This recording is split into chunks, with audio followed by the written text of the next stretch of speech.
예배는 주님과 만나는 시간입니다. 예배를 드리기 전에 기도로 주님을 만날 준비를 하겠습니다. 일주일 동안 감사한 일을 주님께 표현해 보시기 바랍니다.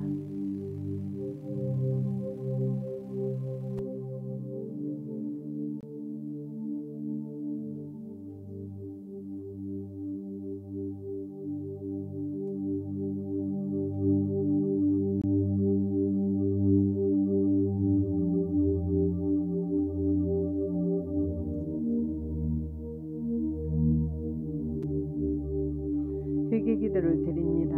주님, 제가 무엇을 회개할까라고 성령님께 여쭤보시고 성령님께 죄를 깨닫게 해달라고 구하시기 바랍니다.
정성 기도를 드립니다.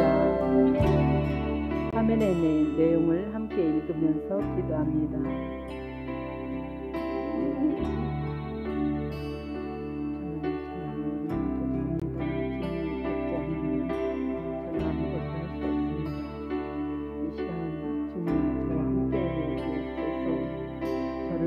불쌍히 여겨 주옵소서. 제 생각을 내려놨습니다. 고집을 버립니다. 저의 기도를 성령께서 인도해 주옵소서. 대적 기도를 합니다.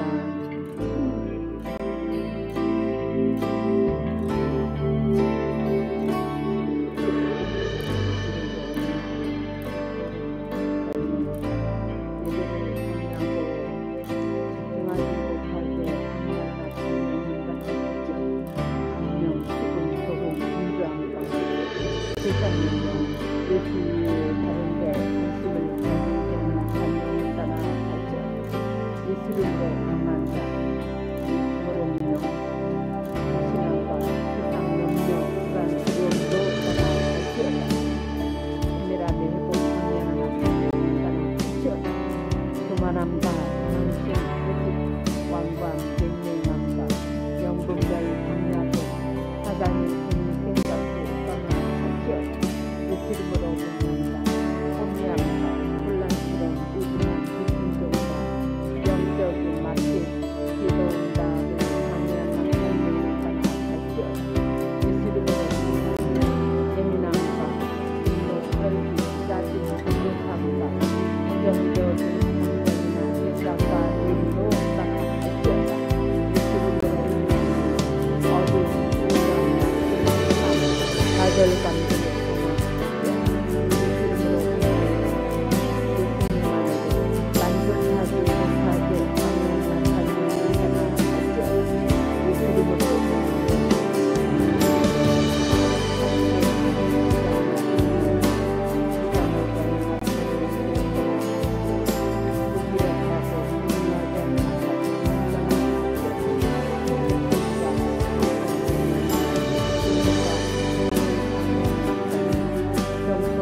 예수님을 구하는 기도를 합니다. 주여라고 통성으로 부르짖어 기도합니다.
예배를 위해서 통성으로 기도합니다.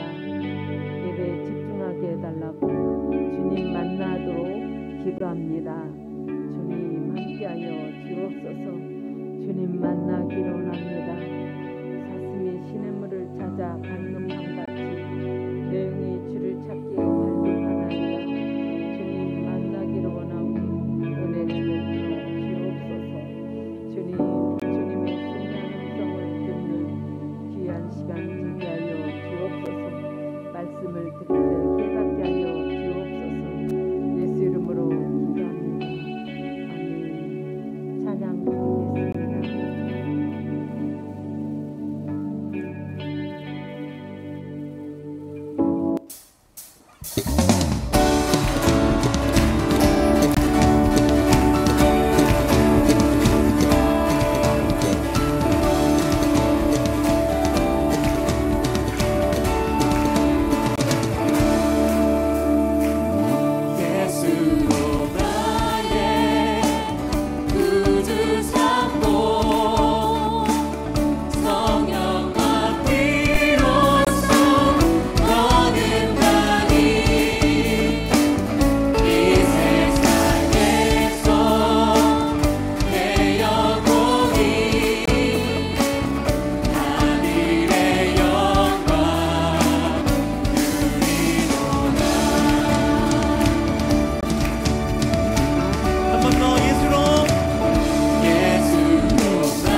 찬양 뛰어난 그 이름 영원히 다스리는 주님 찬양해 예수 뛰어난 그 이름 영원히 다스리는 주님 찬양해 한 번 더 찬양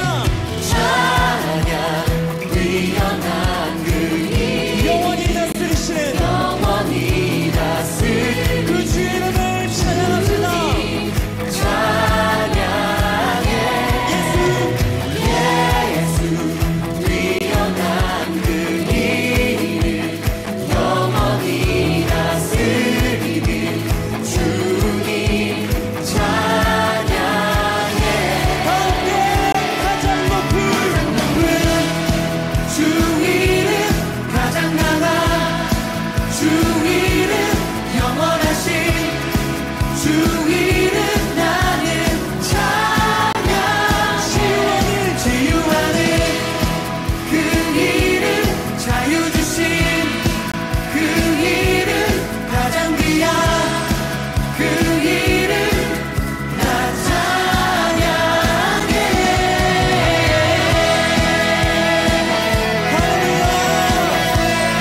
주시옵소서.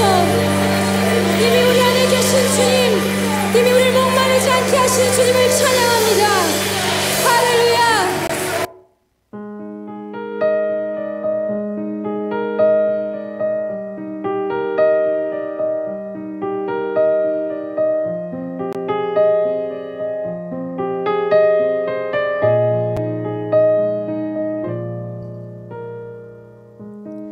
말씀이신 예수, 진실하신 조대, 사랑으로 그 진리로 주께 와서 듣고 주님께 배우라. 몸으로 보이신 예수께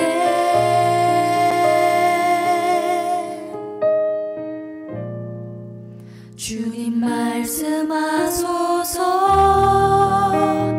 듣기 원해요.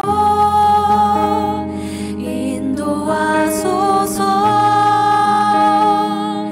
따르기 원해. 두려움 전하고 온전한 나라,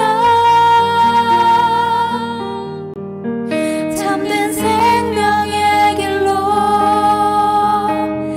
영원한 길로.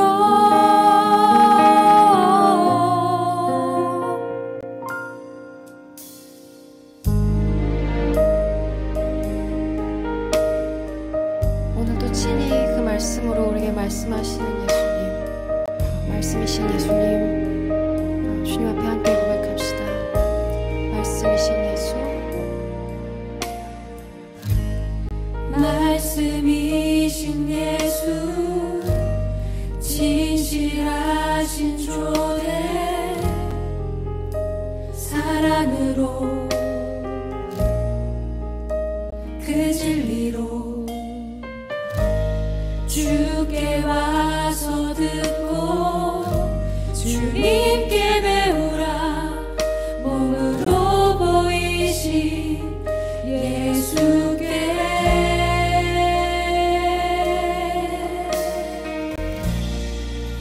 주님 말씀하소서. 듣기 원해요. 인도하소서. 따르기 원해. 두려움 전하고 온전한 나라, 참된 생명의 길로, 영원한 길로. 다시 한번 말씀이신 예수, 진실하신 조대, 사랑으로 그 진리로 주께 와서 듣고 주님께 배우라. 몸으로 보이신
준비 우리를 부르시는 자리로 아버지 우리가 나아가기 원합니다.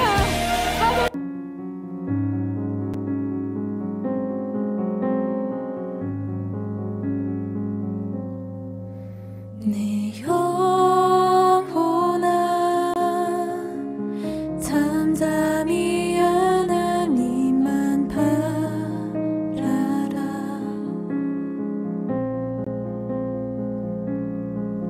내 영혼아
아프고 가슴이 찢어질 듯 아파도 내가 어리석은 탓에 깨닫지 못하고 있었습니다. 나는 주 앞에서 마치 짐승과 같았습니다. 그러나 나는 이제 주와 함께 항상 있습니다. 주께서 주의 오른손으로 나를 꼭 붙들어 주십니다. 주의 가르침으로 나를 인도해 주시고 후에는 나를 영광 가운데 영접해 주실 것입니다. 하늘에서 주 외에 누가 내게 있겠습니까? 이 땅에서도 주밖에는 내가 사모할 분이 없습니다. 내 몸과 마음이 점점 약해집니다. 그러나 하나님은 내 마음의 힘이시며 영원한 나의 전부이십니다. 주를 멀리하는 자는 망할 것입니다. 주께 신실하지 못한 자들은 주께서 멸하실 것입니다. 나의 복은 하나님을 가까이 하는 것입니다. 주 여호와는 나의 피난처이십니다. 주께서 하신 모든 일들을 내가 전파하겠습니다. 아멘.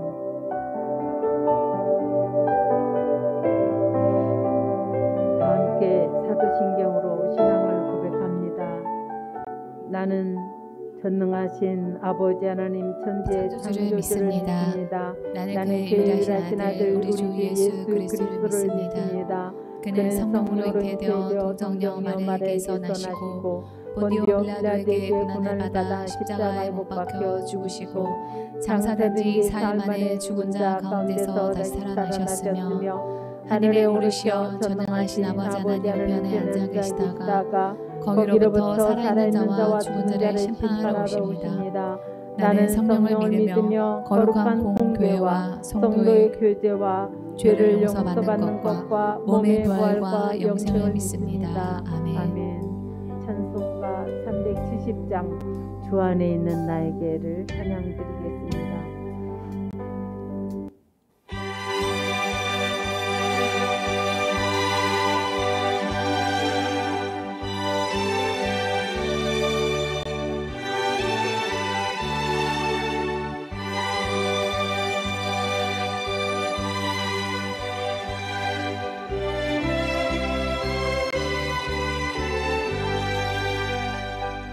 주 안에 있는 나에게 난 근심 있으라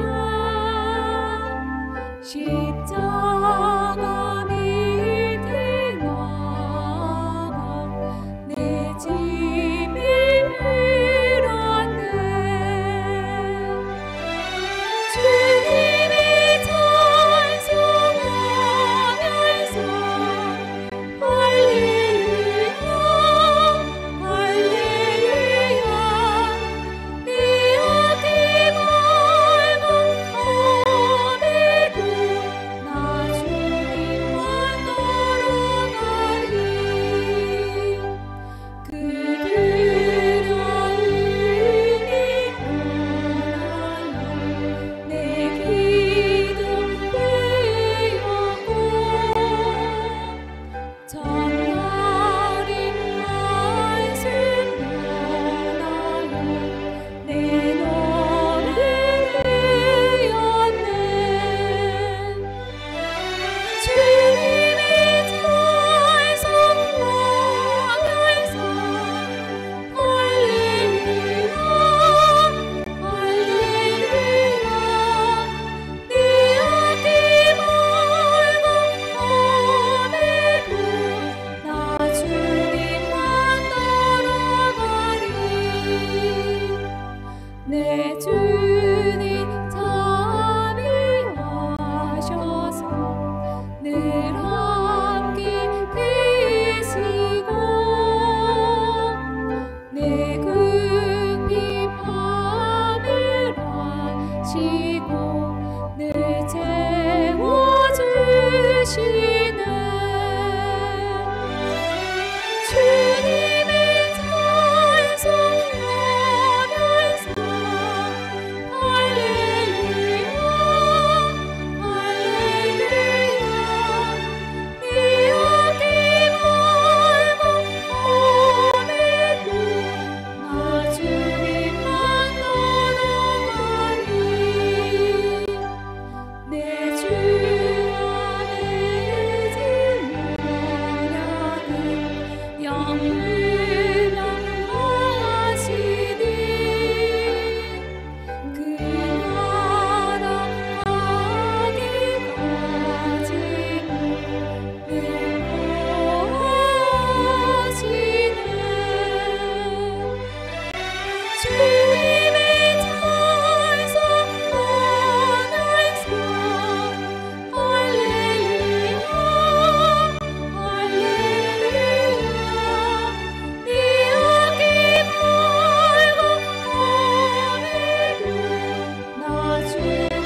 말씀은 창세기 35장 1절로 15절을 다 함께 교독합니다.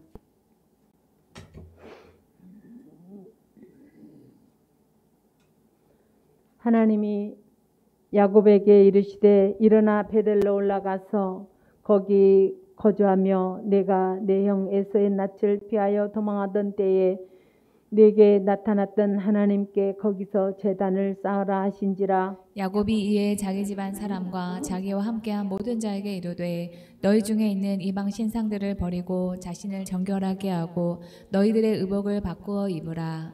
우리가 일어나 베델로 올라가자. 내 환난 날에 내게 응답하시며 내가 가는 길에서 나와 함께 하신 하나님께 내가 거기서 제단을 쌓으려 하노라 하매 그들이 자기 손에 있는 모든 이방 신상들과 자기 귀에 있는 귀고리들을 야곱에게 주는지라. 야곱이 그것들을 세겜 근처 상수리 나무 아래에 묻고 그들이 떠났으나 하나님이 그 사면 고울들로 크게 두려워하게 하셨으므로 야곱의 아들들을 추격하는 자가 없었더라. 야곱과 그와 함께한 모든 사람이 가나안 땅 루스 곧 베델에 이르고 그가 거기서 제단을 쌓고 그곳을 엘베델이라 불렀으니 이는 그의 형의 낯을 피할 때에 하나님이 거기서 그에게 나타나셨음이더라. 리브가의 유모 디모라가 죽음에 그를 베델 아래에 있는 상수리 나무 밑에 장사하고 그 나무 이름을 알론 바굿이라 불렀더라. 야곱이 밧단 아람에서 돌아오매 하나님이 다시 야곱에게 나타나사 그에게 복을 주시고 하나님이 그에게 이르시되 내 이름이 야곱이지만은 내 이름을 다시는 야곱이라 부르지 않겠고 이스라엘이 내 이름이 되리라 하시고 그가 그의 이름을 이스라엘이라 부르시고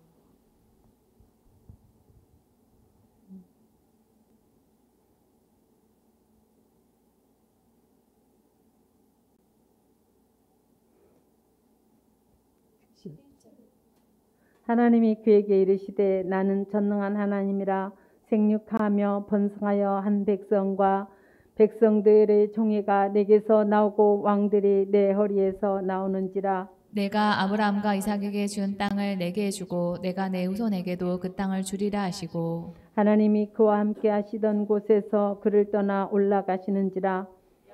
하나님이 자기와 말씀하시던 곳에 기둥 곧 돌기둥을 세우고 그 위에 전제물을 붓고 또 그 위에 기름을 붓고 다 함께 읽겠습니다. 하나님이 자기와 말씀하시던 곳의 이름을 엘베델이라 불렀더라. 아멘. 전도사님 나오셔서 말씀을 전해 주시겠습니다.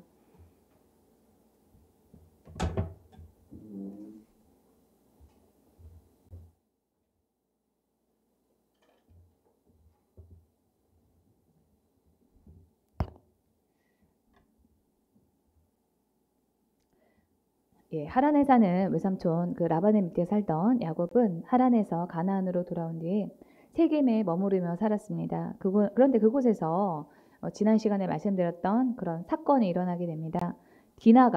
야곱의 딸 디나가 강간당한 일을 야곱의 아들인 시몬과 레위가 세겜성에 살던 그 사람들을 다 죽이고 약탈함으로써 복수했던 그런 사건입니다. 이를 두고 성경은 과하게 복수했다라고 평가한다라고 하는 사실을 야곱이 죽기 전에 복수를 주도했던 시몬과 레위를 저주한 그 일로 알 수가 있습니다. 세겜이 야곱의 딸 디나를 강간을 했으면 세겜만 혼을 냈어야지 왜 세겜성에 사는 사람들까지 다 죽이고 약탈까지 했느냐라고 하는 것이죠. 현대를 사는 우리의 눈으로 봐도 이 시몬과 레위는 과하게 복수를 해서 디나를 강간한 세겜보다 시몬과 레위가 더 큰 잘못을 한 사람처럼 보입니다.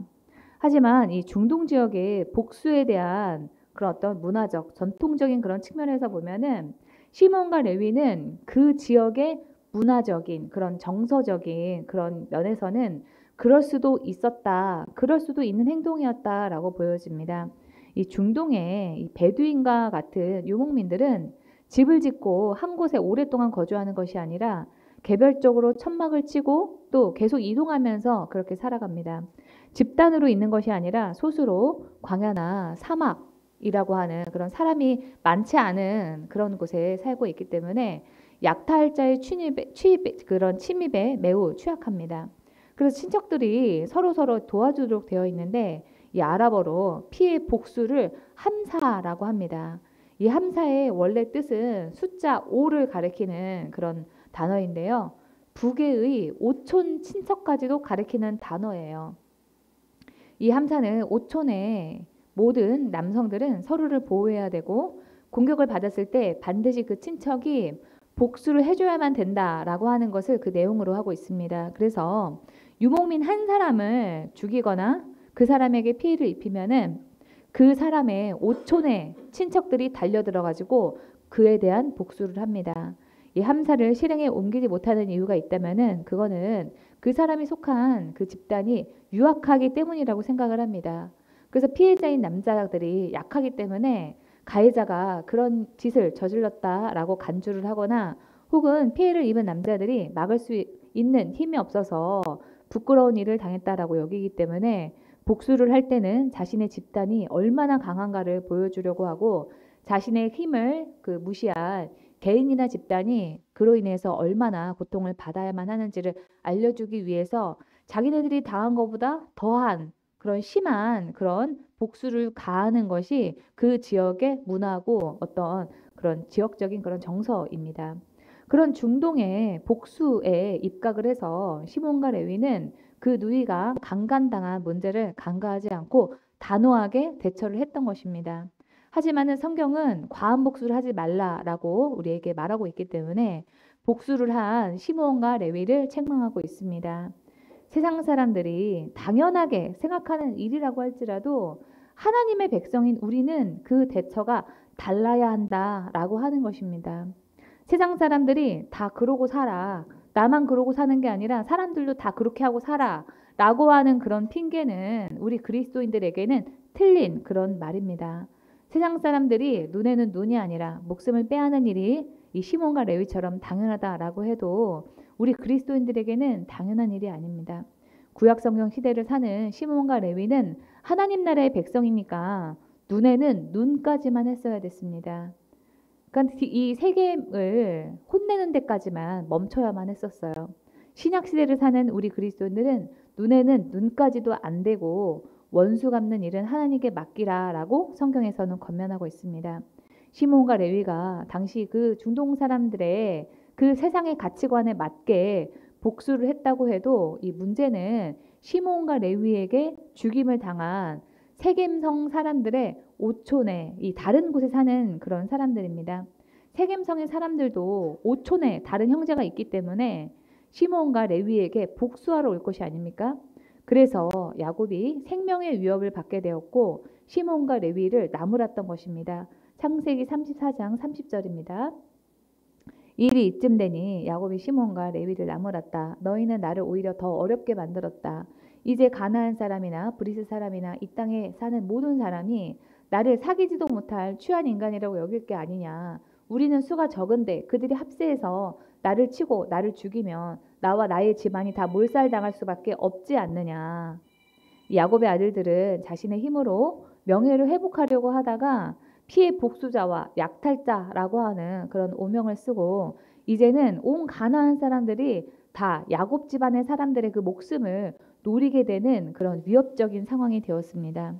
그런데 그렇게 되기까지 창세기 34장을 쭉 읽어보면은 야곱의 가정에 누구 하나도 하나님과 상의했다라고 하는 사람이 없습니다. 모든 문제의 이 시발점이 된 디나의 강간 사건이 일어났을 때부터 하나님께 이 문제를 어떻게 해결을 해야 됩니까? 라고 물어봤어야 되는데 하나님한테 상의하는 사람이 야곱의 그 가정에 단 한 사람도 없었습니다. 아예 이 34장 전체에 하나님이라고 하는 단어가 나오지 않습니다. 그만큼 하나님과 야곱 또는 이 야곱에 속한 가정의 모든 사람들이 전부 다 하나님과 관계가 멀어져 있었다라고 하는 그런 이야기입니다. 그러니 문제를 하나님과 상의하지 않고 자기 힘으로 어떻게든지 해보려고 하다가 오히려 문제가 더 꼬여버렸습니다. 우리가 살다 보면 이 생명의 위험까지는 아니지만 내 힘으로 어떻게 해야 할지 모르겠다라고 하는 그런 상황에 직면할 때가 있습니다. 그럴 때 우리는 어떻게 해야 할까요? 그 해결 방법을 제시하고 있는 것이 오늘 본문 창세기 35장 1절에서 15절입니다. 첫 번째로 야곱은 하나님의 말씀을 들었습니다. 35장 1절입니다. 하나님이 야곱에게 말씀하셨다. 어서 베델로 올라가 거기에서 살아라. 내가 너의 형 에서 앞에서 피해 도망칠 때 너에게 나타난 그 하나님께 제단을 쌓아서 바쳐라. 이 하나님이 야곱에게 제시하신 방법은 베델로 가서 하나님을 예배하는 것이었습니다. 이 말씀은 사실 하나님이 하란에 있을 때 야곱에게 이제는 외삼촌 라반의 가정에 에서 독립을 해서 떠나라고 하실 때 하셨던 그런 명령이었습니다. 라반의 집에서 야곱이 20년째 살고 있던 그 어느 날 하나님은 야곱의 꿈에 나타나셔서 말씀하셨습니다. 창세기 31장 13절입니다. 나는 베델의 하나님이다. 그러니까 여기 베델은 야곱이 하나님을 만났던 그곳입니다. 내가 거기에서 기둥에 기름을 붓고 거기에서 나에게 맹세하였다. 이제 너는 곧 이 땅을 떠나서 내가 태어난 땅으로 돌아가라. 그래서 이 하란에서 이 하란이 저 위에 맨 위에 꼭대기 있죠. 하란에서 쭉 내려와가지고 요 밑에 베델까지 내려왔어야 되는데 그 중간 지점인 세겜에서 야곱은 멈춰서 약 한 10년 정도 머물러 살았습니다. 그것도 아예 세겜성 근처에 있는 밭까지 돈을 주고 사면서 그곳에 머물러서 살려고 했습니다. 아마 이 세겜성에서 디나의 강간 사건이 일어나지 않았다면은 그런 계기가 없었다면 야곱은 세겜에 계속 머물러서 살았을 것입니다. 우리에게도 하나님이 우리에게 하라고 말씀하신 명령이 하나 이상 있습니다. 어떤 일을 시작하고 부흥시켜라 하면서 하나님이 맡기신 그런 사명이 있는 경우가 있고 또 기도와 묵상의 습관을 들여라 또는 화내지 마라 성품을 다스려라 하는 일까지 다양합니다. 그런데 우리는 여기가 좋사오니 이대로가 좋사오니 하면서 하나님 앞에서 해야 할 일들을 미루고 있을 때가 많습니다. 야곱이 그랬습니다. 야곱이 하나님이 가라고 하셨던 베델로 가지 않고 중간 지점인 이 세겜이 좋사오니 하면서 살고 있는 동안에 10년의 세월이 눈 깜짝할 사이에 지나갔고 그동안에 아이들이 다 자라서 이제는 아버지 야곱의 말도 듣지 않을 정도로 커버렸습니다. 그렇게 야곱이 하나님의 명령을 잊고 세상에 안주하면서 넋을 놓고 있었더니 어른이 된 자녀들이 사고를 치는 그런 일이 벌어지게 된 겁니다. 이 베델은 하나님이 야곱을 처음 만나 주셔서 야곱이 하나님에 대한 그런 신앙이 달라졌던 곳입니다. 베델에서 하나님을 만나기 전에 야곱은 자기의 욕망을 이루기 위해서라면 아버지와 형이라도 속여서 이루어야 한다는 그런 그릇된 잘못된 성품을 가지고 있었습니다. 그렇게 살다가 에서의 위협을 피해 하란으로 도망가는 길에 베델에서 하나님을 꿈에서 만나고 난 다음에 그때부터 야곱은 하나님을 의식하면서 살았습니다. 그런데 세겜에 살면서 위기를 맞은 야곱에게 35장 1절에서 하나님이 베델로 가라라고 이렇게 말씀을 하시는 것은 야곱이 이제는 하나님을 만나서 변해야 할 그런 때가 되었음을 촉구하시는 그런 명령이었습니다. 이전에 베델에서 하나님을 처음 만나면서 신앙이 변했던 것처럼 지금 다시 또 이 베델에서 신앙을 새롭게 해야만 한다라고 하는 그런 뜻이었습니다. 제가 얼마 전에 저희 교회에서 훈련을 잠깐 받으셨던 그 집사님을 만났는데요. 이분이 직장에서 인간관계 때문에 어렵다 이런 말씀을 하시는 거예요. 근데 제가 기억하기로 작년 1월에도 이분이 저한테 직장에서 어렵다, 마음이 힘들다 이런 말씀을 하시는 걸 제가 들었는데 1년이 지나도 여전히 어렵다 하는 말씀을 하셔가지고 제가 그럼 기도해보고 말씀을 드리겠습니다 이렇게 했어요. 그래서 그 다음날 와가지고 제가 하나님한테 물어봤는데 주님이 저한테 이 집사님에게 하나님이 원하시는 일이 있는데 그거는 직장을 바꾸는 게 아니라 이분이 신앙적으로 이제는 바꿔야 될 때가 됐다는 거예요. 이 집사님께서 전도하고 이 다른 사람의 잠든 영을 깨우는 그런 사명에 열정을 가진 그런 특별한 분이기는 하지만은 성경을 깊이 묵상을 하면서 하나님의 음성을 분명하게 확실하게 듣는 그런 훈련이 좀 부족합니다. 그렇게 되면은 좋겠지만은 나는 거기까지는 안 해도 된다 하면서 이 집사님께서 지금 그대로의 그런 신앙의 수준에 안주하는 그런 마음이 있었는데 하나님께서는 그거를 깨라라고 하는 그런 사인으로 직장에서 어려움의 그 문제를 허락을 하셨다는 거죠. 그래서 이 집사님에게 신앙이 업그레이드 해야 된다라고 하는 그런 사인을 그 직장에서의 문제를 통해서 1년째 두고 있는데 이 집사님께서 그런 생각을 하지 못하시고 내가 왜 이렇게 힘들지 하는 고민을 1년 동안 하고 계시다는 거예요. 저는 이 어떤 문제가 생기면은 하루 정도 고민을 합니다. 하루 정도 고민을 하고 다음날 기도실에 가가지고 기도를 하면은 하나님이 이렇게 해라 하고 답이 나와요. 하나님이 어떻게 해라 라고 하는 그런 명령이 떨어지면은 그대로만 하고 기다리고 있습니다. 그러면은 어느덧 시간이 지나면 다 문제가 해결이 되어 있어요. 내가 해결하라고 이리 뛰고 저리 뛰어다니지 않아도 그 일에 관련된 사람들에게 하나님이 역사하셔가지고 그들이 알아서 일을 처리하고 있는 것을 보게 됩니다. 그래서 저는 하루 이상 고민하지 않습니다. 그런데 여러분들이 어떤 문제를 가지고 한 일주일 이상 고민을 하게 된다면은 이게 하나님이 나에게 뭘 지금 하라고 주시는 사인인가 그거를 기도해 보시고 답을 찾으려고 하셔야만 합니다. 내 삶이나 신앙에서 어떤 변화를 이루어내어야 하는가에 대한 답을 찾고 그 방향으로 전환을 하셔야 돼요. 야곱은 이렇게 문제를 푸는 방법을 알았습니다. 자기가 어떻게 해야 좋을지 모르겠는 그런 상황에서 하나님이 자기에게 무엇을 원하시는가에 초점을 맞추고 하나님의 말씀을 들었습니다. 그랬더니 하나님이 야곱에게 이제는 베델로 이사를 가라 이렇게 말씀을 하시는 거예요. 앞서 말씀드린 집사님이나 야곱과 같이 어떤 문제가 생겨서 어떤 계기가 생겨서 하나님이 주시는 사인을 알아들어야 하는 그런 일 외에도 특별한 계기는 없는데 늘 마음에 안정감이 없고 미래가 고민이 된다 하시는 그런 분들이 있습니다. 사회가 워낙 빠르게 변하다 보니까 미래는 어떻게 될지 모른다라고 하는 그런 고민은 계속될 수밖에 없는데 우리 그리스도인들은 고민이 조금 되면서도 한편에서는 주님이 그 미래에도 나와 함께 하시고 일하시리라라고 하는 확신 때문에 안식이 있습니다. 그런데 그게 없는 경우 마음에 불안이 가시지 않는다, 평안하지 않다, 안식이 없다 하는 그런 분들은 하나님 앞에서 해야 될 일을 하지 않아서 그런 경우가 많습니다. 하나님 앞에서 그리스도인으로서 우리가 하고 있어야 되는 게 뭐가 있나요? 주일 성수하고 교회에서 맡긴 그런 일에 헌신 봉사하는 것은 당연한 일이고 매일 기도하고 묵상하는 그런 루틴을 가지는 일입니다. 제가 이 사랑하는 어떤 집사님을 보면은 이 집사님이 얼굴에 늘 좀 수심이 좀 있는 그런 얼굴을 하고 계시는 것을 제가 봤어요. 그래서 제가 얼마 전에 그 집사님을 위해서 기도할 일이 있었는데 그 집사님이 매일 1시간 동안 기도를 하고 또 30분 동안 주님과 이 묵상하면서 상의를 하면은 그런 일상을 지키면은 6개월만 지나도 얼굴이 달라진다 하는 그런 마음을 제가 받았습니다. 6개월 동안 매일 1시간 기도하고 30분 동안 묵상을 하면은 수심 있는 그 얼굴이 변하게 된다는 거예요. 저는 그 수심이 있는 그 집사님의 그 마음이 이해가 됩니다. 이전에 저도 늘 저의 삶과 그 세상의 일에 대한 고민과 불안이 있었어요. 그래서 마음이 편안하지가 않고 늘 긴장된 채로 제가 살았습니다. 저희 아버지는 제가 1년 6개월이 되었을 때 사고로 돌아가셨습니다. 또 제가 6살 때 저희 어머니가 재혼하면서 만나게 된 우리 지금의 아버지는 제가 20살 무렵에 뇌출혈과 뇌경색으로 죽을 뻔하게 되었습니다.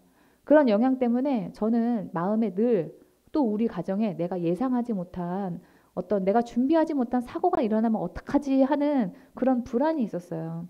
그래서 그에 대한 대안으로 저는 법을 공부했습니다. 또 몸이 재산이니까 건강하기라도 해야지 하면서 이 TV에 나오는 그 건강 프로그램을 꼬박꼬박 챙겨보면서 건강에 신경을 썼습니다. 또 세상의 변화에 맞춰서 내가 살아야 된다라고 하는 그런 생각에 신문과 모든 뉴스를 다 챙겨서 봤습니다. 직장과 교회에서 가정에서 능력자라고 하는 그런 말을 들을 만큼 열심히 살았습니다. 그런데도 제 안에 있는 그 두려움과 불안이 사라지지 않았습니다. 그런데 주님이 저에게 원하시는 헌신을 제가 하고 또 매일 기도하고 묵상하는 그 루틴이 제 습관으로 자리를 잡고 나니까 제 마음이 그렇게 편안할 수가 없습니다. 이 습관이 된다는 것은 안 하면은 불편하게 되었다는 뜻이에요. 기도하고 묵상을 하지 않으면은 저는 마음이 불편합니다. 그런데 그렇게 하고 나면은 마음에 안식이 있어요. 지금은 제가 열심히는 살지만 옛날만큼 건강 문제에 연연해 한다든지 건강 프로그램이나 뉴스 같은 것을 잘 챙겨보지 않습니다. 건강에 제가 특별히 신경 쓰지 않아도 또 세상이 돌아가는 일에 제가 예민하지 않아도 괜찮아요. 주님이 나와 함께 하시고 내가 기도하고 묵상하면서 주님이 맡기신 일에 내가 충실하기만 하면 주님이 내 삶을 책임지신다라고 하는 그런 확신이 있으니까 마음이 그렇게도 편안할 수가 없습니다. 근데 부작용이 있어요. 마음이 편안하니까 살이 찌게 됩니다. 네. 우리가 이 세상을 살면서 걱정되고 불안한 건 당연하지. 다른 세상 사람들도 다 그렇게 살잖아? 이렇게 생각하지 마시기 바랍니다. 하나님 없이 사는 사람들은 그런 불안한 삶이 당연한 거지만 우리 그리스도인들에게는 당연한 일이 아니라 주님과의 관계가 멀어졌다라고 하는 그런 신호입니다. 예수님이 요한복음 14장 27절에서 이렇게 말씀하셨어요. 평안을 너희에게 끼치노니 곧 나의 평안을 너희에게 주노라. 내가 너희에게 주는 것은 세상이 주는 것과 같지 아니하니라. 너희는 마음에 근심하지도 말고 두려워하지 말라. 우리가 예수님을 믿노라 하면서 평안이 없고 근심과 두려움이 있는 것은 그리스도인으로서 정상이 아닙니다. 그래서 계속 주님 안에서 안식이 없는 문제, 불안의 그 문제를 해결하려고 하셔야 돼요. 기도하고 묵상하면서 하나님의 음성을 듣고 우리들의 그 문제에 대해서 주님께 상의를 하셔야 됩니다. 그래서 오늘 본문에서 생명의 위협을 느끼는 야곱에게 하나님이 베델로 가라. 즉 하나님이 원하시는 일을 하고 하나님께 제단을 쌓으라. 예배를 드려라. 이렇게 말씀을 하시는 것입니다. 베델로 가라는 하나님의 말씀을 들은 야곱은 베델로 가기 전에 가족들을 이 하나님을 만날 준비를 시킵니다. 2절에서 야곱은 자기 가족과 자기를 거느리고 있는 모든 사람에게 명령하였다. 너희가 가지고 있는 이방 신상들을 다 버려라. 몸을 깨끗이 씻고 옷을 갈아입어라. 여기서 이렇게 말하면서 세 가지의 할 일을 말합니다. 첫 번째로 이방 신상을 버리라 라고 하는 것은 우상을 제거하라는 뜻입니다. 야곱의 아내였던 이 라헬은 친정집인 하란을 떠나면서 아버지 라반이 섬기는 우상신인 드라빔을 훔쳐서 가지고 나왔습니다. 그것은 야곱 가정의 사람들이 하나님만을 섬기는 것이 아니라 우상도 그동안 함께 섬기고 있었다라고 하는 사실을 말해줍니다. 우리가 하나님의 그 임재와 동행하심을 위해서는 먼저 우리 안에 있는 우상을 끊어내야 합니다. 이 우상은 하나님보다 더 사랑하며 의지하는 모든 것이 다 우상이에요. 하나님보다 자식이 우선이면 자식이 우상이고 하나님보다 배우자가 우선이면 배우자가 우상이고 자본주의를 사는 우리는 돈보다 하나님을 우선하면서 돈을 우상시하며 섬기는 경우도 많습니다. 우리가 뭐가 우상인지 잘 아는 경우도 있지만 나는 내 우상이 뭔지 모르겠다라고 하시는 경우가 있습니다. 그럴 때는 내가 주로 어떤 이야기를 많이 하는가를 생각해 보시면 답이 나옵니다. 내가 주로 사람들에게 많이 말하는 게 그게 내 우상이에요. 이 어떤 집사님께서 지금 주일 저녁에 강의를 계속 듣고 계시는데요. 이분이 제 욕심에 차지를 않아요. 그러니까 저는 신앙이 좀 빨리 좀 팍팍팍 성장했으면 좋겠다. 그러는데 이분이 제 기대만큼은 되지 못하고 조금 느립니다. 근데 이 집사님의 문제는 뭐냐면 자식이 우상이라는 거예요. 자녀에 대한 고민으로 갈급해서 우리 교회에 강의에 와가지고 훈련을 받게 된 일까지는 좋은데 이분의 지금 모든 그런 삶의 중심이 자녀에게 초점이 맞춰져 있는 겁니다. 이 자녀가 밤낮이 바뀌어가지고 밤에 잠을 안 자고 새벽까지 이 자녀가 깨어 있으면은 엄마가 그 애한테 맞춰가지고 잠을 못 잡니다. 생활의 모든 그 중심이 자녀 중심으로 돌아가고 기도의 내용도 보면은 그 자식 기도만 하고 계시는 거예요. 그래서 제가 그 자녀가 이제는 20살이 넘은 성인이니까 자녀의 삶은 자녀가 알아서 하게 두시고 집사님은 하나님이 우선하는 거를 우선으로 하고 계셔야 결국에는 자녀의 삶도 변합니다. 라고 제가 말씀을 드렸는데도 이분이 그래도 내가 엄마인데 어떻게 그러냐 그러면서 자녀 눈치만 보고 이렇게 사십니다. 그런데 이분을 아는 어떤 분이 이 집사님을 만나서 이렇게 얘기했다는 거예요. 너는 할 얘기가 자식 얘기밖에 없니? 너는 왜 나를 만나면 자식 얘기만 하니? 이렇게 얘기를 했다고 합니다. 그러니까는 이 내 안에 가득 찬 생각이 나도 모르게 나가는 건데 이 집사님이 지인을 만나서 하는 얘기가 자식 얘기뿐이었다라고 하는 것은 이분 안에 하나님보다 우선하는 것이 자식이었다라고 하는 뜻입니다. 여러분의 입에서는 어떤 말이 주로 나옵니까? 여러분의 입에서 자주 나오는 말이 주님에 대한 말이 아니라면 그게 내 우상은 아닌가 하고 생각을 해보셔야 됩니다. 네. 그래서 나는 주로 어떤 이야기를 많이 하나, 또 생각을 제 주변에서 어떤 얘기를 많이 하나 이렇게 생각을 해봤는데, 저희 목사님의 특징은 늘 주님의 은혜요 이 소리를 많이 하시더라고요. 주님의 은혜요.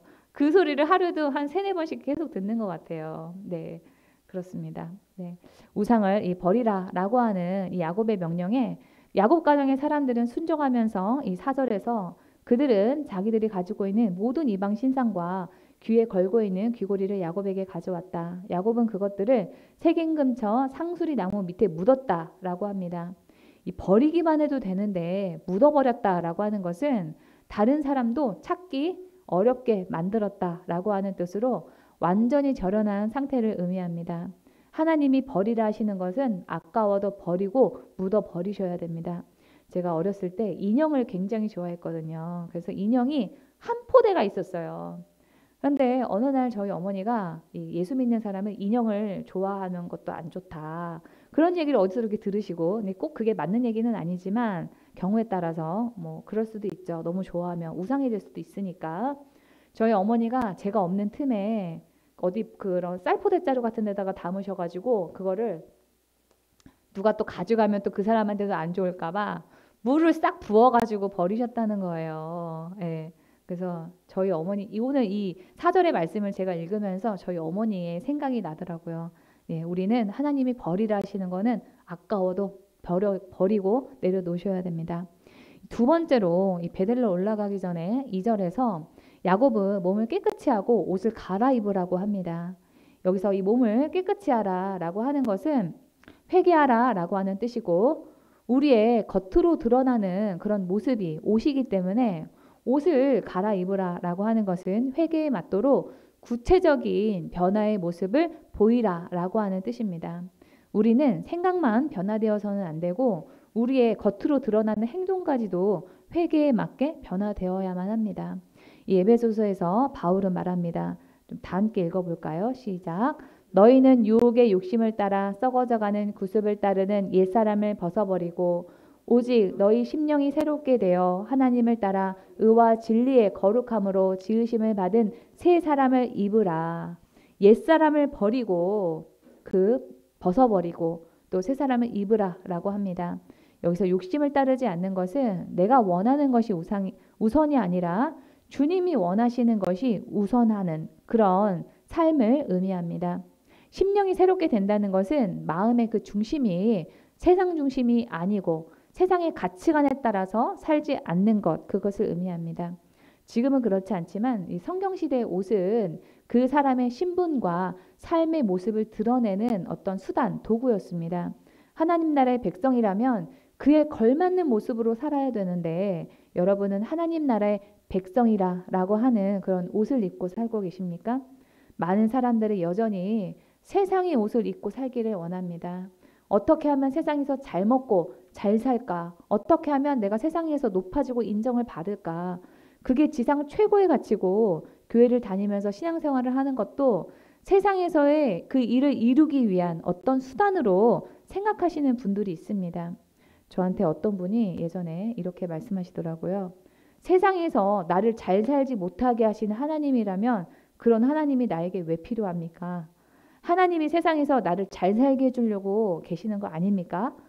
나를 잘 살게 해주는 하나님이 아니면은 그런 하나님도 필요 없다는 거예요. 그런 분들은 신앙 안에서 안식을 누리기가 어렵습니다. 계속 불안하고 세상 일에 쫓기면서 사는 이유는 그 마음의 중심이 주님과 주님이 주시는 그런 어떤 일이 아니라 세상에 가 있기 때문입니다. 주님 중심으로 주님이 맡기신 일을 중심으로 바꾸면은 세상이 달라지게 됩니다. 내가 세상 일을 이루기 위해서 아등바등하지 않아도 주님이 원하시는 일을 우선하면 나머지는 주님이 저절로 세상 일이 되게 해 주십니다. 마음의 중심을 바꿔야 주님이 주시는 안식을 누릴 수 있고 그렇다고 해서 세상에서 뒤처지는 것도 아니고 못 사는 것도 아닙니다. 저희 교회에 최선을 다해 헌신을 하시는 집사님이 계세요. 매달 우리 교회에 헌신을 하시는데 액수가 큰 거는 아니지만 제가 볼 때 그 집사님의 형편에서는 최선을 다해서 교회를 섬기신다라고 하는 사실을 제가 잘 압니다. 근데 이분이 1년 동안 육아휴직을 신청을 해서 집에서 아이를 봤는데 집사님의 그 직장에서의 그 자리를 다른 사람이 채웠다는 거예요. 그러면은 복직을 하면은 이 집사님의 위치가 애매해지는 거죠. 그렇다고 해서 집사님의 자리를 그 채운 그 사람도 정규직인데 그 사람한테 내가 복직할 테니 너는 나가라, 너는 옮겨라 이렇게 할 수도 없잖아요. 그래서 이 집사님이 걱정을 하고 있었는데 하나님이 그 집사님이 복직하는 시기에 딱 맞춰가지고 그 채워졌던 그 사람이 자진해서 타부서로 나를 좀 옮겨달라고 신청을 했다는 거예요. 그래서 집사님이 아무 문제 없이 원래 있던 자리로 돌아갈 수 있게 되었다. 이렇게 간증을 하셨습니다. 거기다가 그 회사에 어린이집이 있는데 거기가 들어가기가 굉장히 어려운 걸로 제가 알고 있거든요. 그런데도 거기에 당첨이 돼가지고 이 아이와 함께 출근하고 또 함께 퇴근할 수 있도록 그렇게 되었다는 거예요. 그래서 제가 목사님한테 그 얘기를 집에 와가지고 말씀을 드렸더니 우리 목사님께서 그 집사님이 하나님 앞에서 해야 될 일들을 우선하고 열심히 하니까 하나님이 이 세상에서 그 집사님이 사는 일도 문제없이 해주셨다 이렇게 말씀을 하셨습니다. 맞습니다. 우리가 하나님 앞에서 우선해야 될 일을 먼저 하고 있으면은 하나님이 우리의 삶을 책임지십니다. 어차피 세상은 망하고 없어지지만 교회와 주님은 영원해요. 영원한 것에 가치를 두고 우선해야 할 일들을 우선을 하고 살고 있으면 그 외의 부수적인 것들은 하나님께서 다 알아서 일하시고 채워주십니다. 야곱이 하나님 앞에서 몸과 마음을 새롭게 하고 하나님이 가라 하시는 곳으로 가기로 결단을 하고 떠나니까 하나님께서 야곱의 가정에 닥쳤던 그 위기 가운데서 이 야곱의 가정을 구해주셨습니다. 35장 3절과 5절입니다. 이제 우리는 이곳을 떠나서 베델로 올라간다. 거기에다 나는 내가 고생할 때 나의 간구를 들어주시고 내가 가는 길에 어디에서나 나와 함께 다니면서 보살펴 주신 그 하나님께 제단을 쌓아서 그러니까 예배를 드리겠다는 거죠. 바치고자 한다. 그런 다음에 그들은 길을 떠났다. 하나님이 사방에 있는 모든 성읍 사람들을 두려워 떨게 하셨으므로 아무도 야곱의 아들들을 추격하지 못하였다. 바치고자 한다라고 결단을 하고 떠나니까 야곱의 이 가정에 목숨을 노리고 있던 사람들이 자기 스스로 추격하지 못하게 그렇게 하나님께서 그 마음을 만져주셨습니다. 하나님의 말씀에 순종을 하면은 하나님이 인도하시고 초자연적으로 보호해 주신다라고 하는 사실을 오늘 이 본문의 말씀을 통해서 확인할 수 있습니다. 예수님은 마태복음에서 너희는 먼저 그의 나라와 그의 의를 구하라. 그리하면 이 모든 것을 너희에게 더하시리라 라고 하셨습니다. 하나님의 다스리심과 하나님의 뜻을 구하려면 우리가 어떻게 해야 됩니까? 먼저 주일 예배 성수하는 것은 기본이고 기도와 묵상의 삶이 내 생활의 중심이 되면은 하나님의 그 다스리심을 경험하게 되고 하나님의 뜻을 알게 돼서 순종이 자연스럽게 됩니다.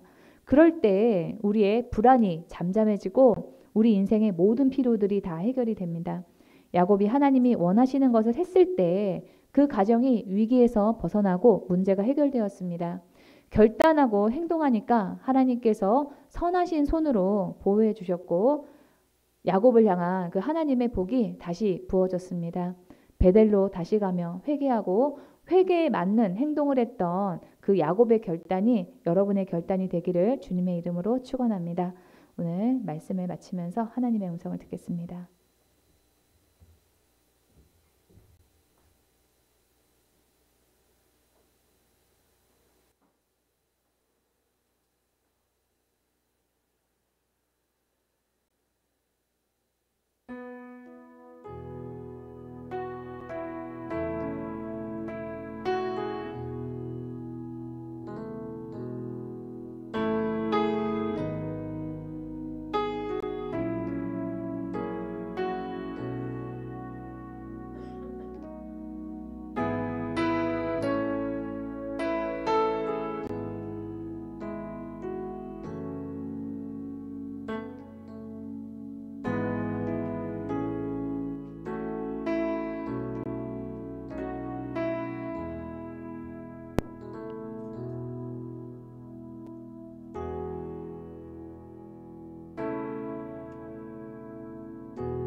진로의 문제 돌파를 위해서, 바쁘신 분은 치유를 위해서, 각자에게 처한 개인적인 문제를 위해서 주여 삼창 부르고 통성으로 기도합니다. 주여, 주여, 주여.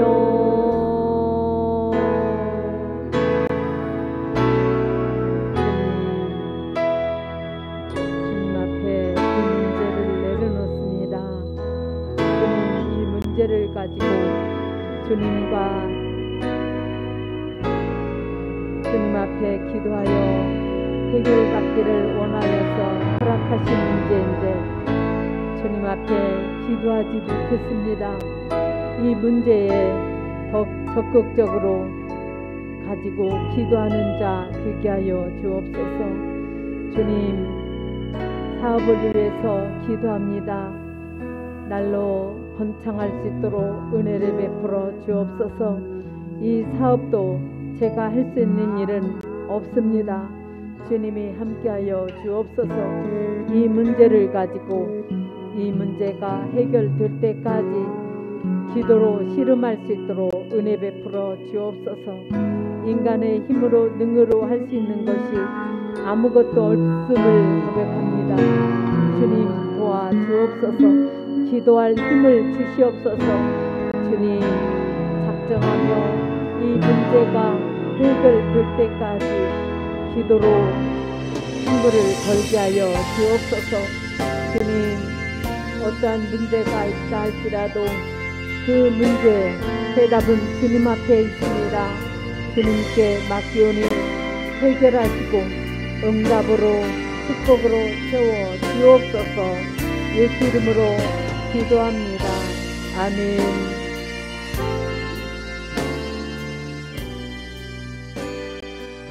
질병의 치유를 위해서 기도하시는 분은 아픈 부위에 손을 얹고 기도하시고, 지혜를 받기 원하시는 분은 머리에 손을 얹고 기도하십니다. 마음이 상하신 분이나 가지고 온 문제가 있고 해결받아야 할 문제가 있으신 분은 가슴에 손을 얹고 함께 기도합니다. 우리의 연약함과 질병으로 인한 괴로움을 주님께 맡깁니다. 우리의 몸에 머리부터 발끝까지 온전케 되기를 간구합니다. 예수 이름으로 명한다. 병을 일으키는 병만은 분리되고 떠나 갈지어다. 예수 이름으로 명하노니 통증은 사라지고 염증은 줄어들고 없어질지어다. 예수 이름으로 명하노니 뼈와 골수마다 예수님이 주신 생명력으로 회복될지어다. 수술로 인한 후유증은 제거되고 이전보다 더 건강하게 될지어다. 주님의 보혈을 우리의 아픈 곳에 뿌리고 덮습니다. 주님의 손으로 직접 우리의 아픈 곳을 안수하여 주옵소서. 새로운 생명의 기운으로 채워 주시옵소서. 우리가 주님의 말씀에 순종할 때 우리의 삶의 터전을 축복하시고 우리가 하는 모든 일들이 형통케 역사하여 주옵소서. 보혜사 성령님이여 우리를 사로잡으시고 우리의 사업을 우리가 하는 모든 일 가운데 임하시고 형통케 하시는 성령의 기름을 부어 주옵소서. 우리에게 지혜를 부어주시고 도움의 손길이 계속 이어지게 역사하여 주옵소서. 실수와 사고가 없게 하시고 악한 세력의 위협에서 우리를 건져 주옵소서. 우리의 사업과 하는 일과 가정을 사랑과 기쁨으로 채워 주옵소서. 기대집계 성도들에게 세상과 다른 하늘의 평안을 주시옵소서. 몸과 마음과 영혼이 강건하게 역사하여 주옵소서. 우리를 붙잡아 주셔서 마음의 모든 불안과 두려움과 낙심과 절망이 물러가고 주님이 주시는 평안과 안식으로 채워 주옵소서. 예수 이름으로 기도하옵나이다. 아멘. 광고입니다. 다음 주는 추수감사주일입니다. 뭐야 이건? 아닌데? 잘못 써놨네. 오늘은 설날입니다. 가족들과 지내시라고 셀 모임과 강의가 없습니다. 돌아오는 토요일 28일에는 하루 종일 기도회가 있습니다. 오전 10시부터 오후 5시까지니까 문제가 있으신 분은 꼭 오셔서 기도하시고 응답 받으시기 바랍니다. 335장 크고 놀라운 평화가를 찬양 드리겠습니다. 준비한 예물을 하나님께 드립니다.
드린 예물에 위해서 기도합니다.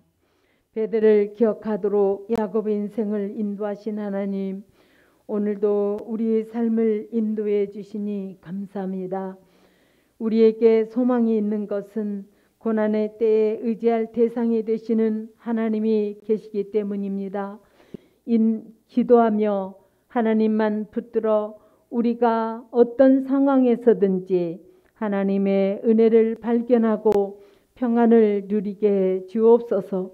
특별히 우리 각자가 하나님 앞에서 무엇을 해야 할지 구체적으로 알게 하시고 그 일에 충실할 때 우리의 필요를 채우시고 우리의 갈 길을 인도하시는 하나님을 경험하게 하여 주옵소서. 그리하여 주님 안에서 옛사람의 삶의 방식에서 탈피하여 새로운 존재로서 삶을 살아가게 하여 주옵소서. 주님께 11조와 감사 예물과 주일언물을 드립니다. 자원하는 마음과 기쁨으로 드리는 헌신을 주님께서 받으시고 형통한 복을 우리의 삶과 터전과 가정과 하는 일에 부어 주시옵소서. 세상의 주인이신 주님께서 기대집회 성도들의 삶을 주관하시고 역사하여 주셔서 실패한 삶이 아닌 주님 안에서 성공한 삶이었음을 믿는 자나 믿지 않는 자들이 보게 하여 주시고 하나님이 살아계심을 삶으로 간증하게 하여 주옵소서.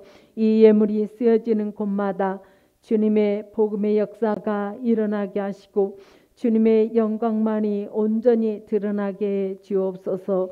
예수 이름으로 기도합나이다. 아멘. 아멘.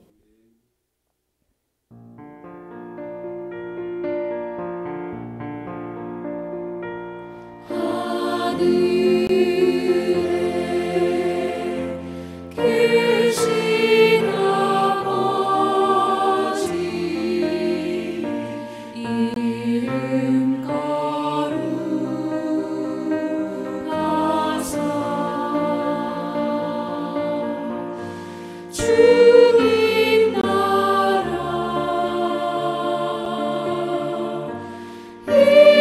임하시고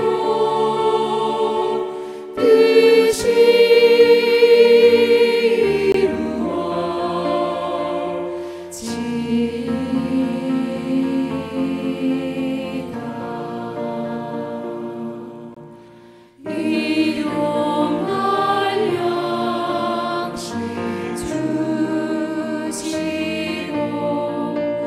우리들의 큰 죄 다 용서하옵시고 또 시험에 들게 마시고 악에서 구원하소서. 그때 주의 나라 주의 권세 주의 영광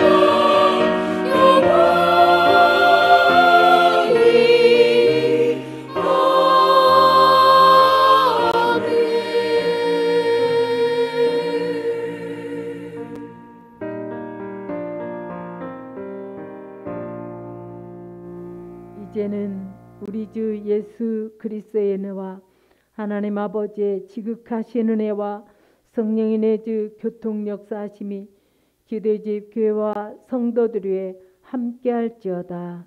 아멘.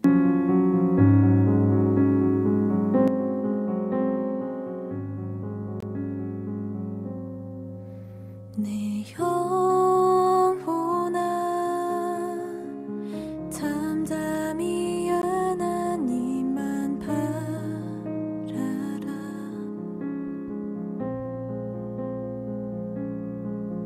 내 영혼아 잠잠히 하나님만 바라라.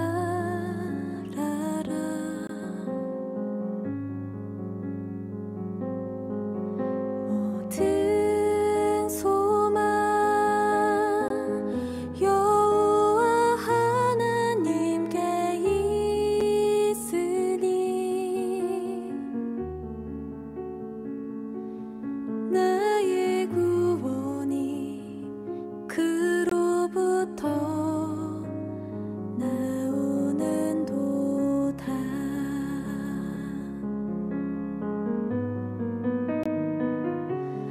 오직 주만이 나의 방패 나의 요새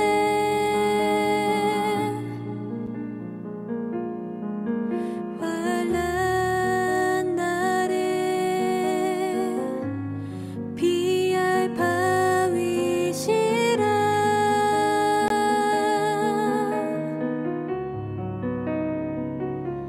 주는 나의 힘 나의